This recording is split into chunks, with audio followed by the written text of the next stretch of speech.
Welcome to Bag Work with a Twist. Today, I'm going to teach you about a workout called tens.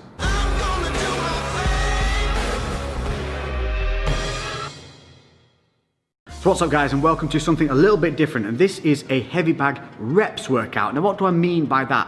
What I mean is you don't need a timer. This is all about the number of punches you're going to be putting in. So this is basically something that's going to help you build that motor pathway to your punches. It's going to help you learn, but also it's going to be a good cardio workout, it's going to be a good muscular workout, and it's going to help you push those mental boundaries. So without further ado, let's get on and look at what we're doing today. First things first, equipment that you're going to need. Some simple gloves, 12 ounces to 16 will protect your hands enough for this. Most gyms will have them for you to borrow, so don't be afraid to ask. If not, you can get any old relatively inexpensive ones. I've got these Venoms, I think they call them Venom Elite or something like that. I'll link them in the description below, simple Amazon buy, so check these out, I could recommend them. Number two is footwear. Make sure that you have something on your feet that's going to give you the support that you need. You do not want to be wearing running trainers. If that's all you've got, do it barefoot. That's absolutely fine, but if you want to invest in something cheap and cheerful, which I've used and has lasted me a long time, some of these bad boys. So these are some relatively inexpensive Lonsdale boots. Again, I'll link them in the description. They cost around £30–35. The last pair I had lasted me literally 3 to 4 years. I can't remember what, because I had them that bloody long. So this is specifically a heavy bag routine, and I'm going to show you why. This may look like a relatively heavy bag, but if we give it a little shot, you can see how much movement there is in that bag. Now, because we're going to be doing punching in numbers, we need something that's going to offer some resistance. Enter Big Red. If we hit Big Red, it doesn't go anywhere, and that's exactly what we want. We want our punches to be landing nice and solidly and transferring all our energy into the bag. If the bag swings or moves or is too thin and we miss, that's when we risk hurting ourselves. So the workout itself, it's called tens. What does that mean? It's simple. We're going to do punches building up to 10. It doesn't mean 10 punches, you're going to be doing much, much more. But we're going to go from 1 to 10. We're going to go from jabs to hooks to combinations. Now this isn't about time, this is about numbers. So if you get tired, you suck it up, you reset, and you just keep driving through. This is going to be great for pushing through those mental barriers.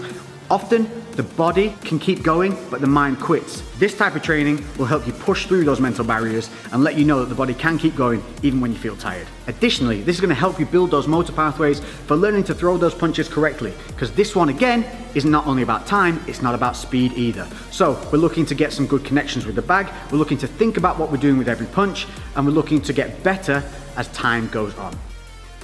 So the way tens works is simply this, it's numbers of punches. We're going to start on the left side, then move to the right side. So each one is done individually.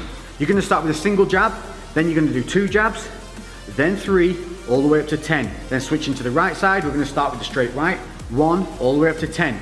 Then we go hook, hook, and then we go into the combinations of just 1, 2s. So you're going to be throwing a lot of punches here, but what I want you to do is reset with every single punch. I don't want you just throwing like this, nice and short and sharp. You want to be extending through with every punch, resetting every time. That's going to help you build those motor pathways and good habits, so that when you do the bag work that's free and timed and you're moving around, your natural instinct is going to be to throw that punch correctly and keeping that guarded hand up.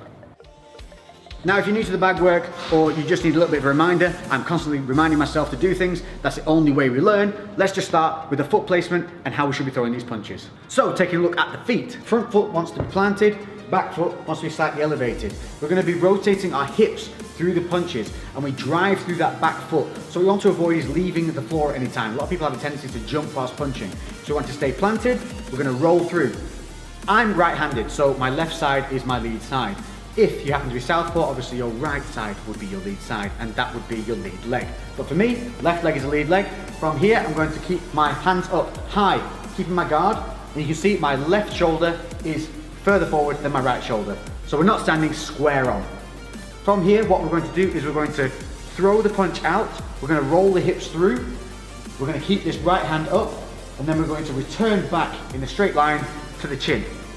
These are the mechanics that we want to start building in and making a good habit. So I'm making sure that I maintain my distance, because at this point I'm probably a little bit tired. So just making sure that distance stays and I'm not stepped in too close. At any point, if you do step in too close, just reset and stand back out. It should go something like this. 1, 2.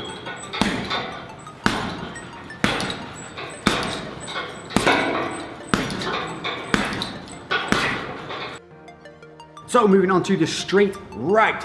This is a much bigger shot. So it's going to travel more distance, it's going to be a little bit slower. So again, don't try and go too quickly. We're going to keep that left side forward, not standing too square. we're gonna keep the left guard up this time, and we're gonna roll through with that big right punch, and then bring it back to the chin. So like I said, this is going to be slower, it has to travel further. I really want to roll my hips through, driving off that back leg.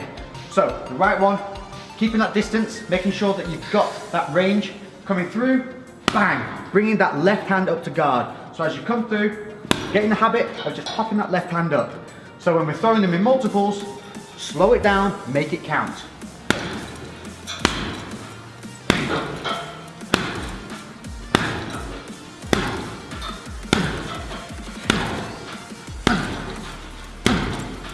And you can see how I'm not throwing that too quickly, I'm resetting, I'm thinking about my foot position. If I lose foot position or I wobble off, don't worry about it. Just reset and start again. Hooks.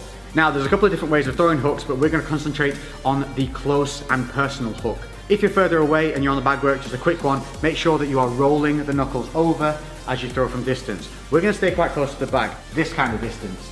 The reason I want you to stay close to the bag is to reduce tweaking the shoulder or hurting your hands. So foot positioning always stays the same. Front foot planted, back foot up, rolling through the hips. Now with the hooks, we can give a little bit of a wind up here. We're just gonna, for the left hook, drop, and then we're gonna come up, keeping the elbow high and hook through. So we want to just develop a bit of an exaggerated habit of bringing that elbow up and high. You'll see a lot of guys when they're shadow boxing, you see them, they just bring the elbow around nice and tight. That's what we want to do here. Obviously, once you get a bit more fluid and you get a bit more technical with things, you don't need to have the elbow as high, but again, exaggeration helps develop that motor pathway. With the hook, I also want you to stay at head height. What a lot of people do here is they have the habit of hitting at around about the neck, because it's just a little bit lazy. As you get tired, the hands will drop. So try and focus on a point on the bag that is head height.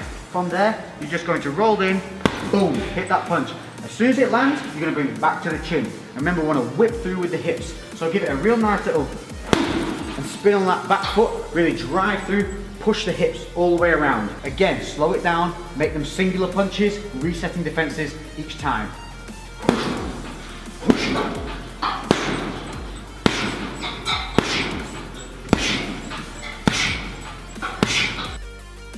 Now if you're like me, one of your hooks will feel more comfortable than the other. For me, my left hook's very natural, but the right hook seems to feel a little disconnected because it's traveling further. With the left hook, I tend to turn my hand over and really bring it in.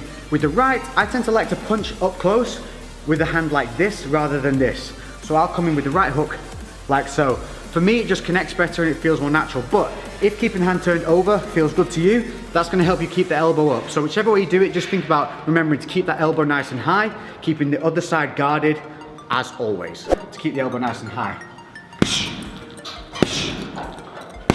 Noticing as I throw the right, the left comes up to guard that counter punch side.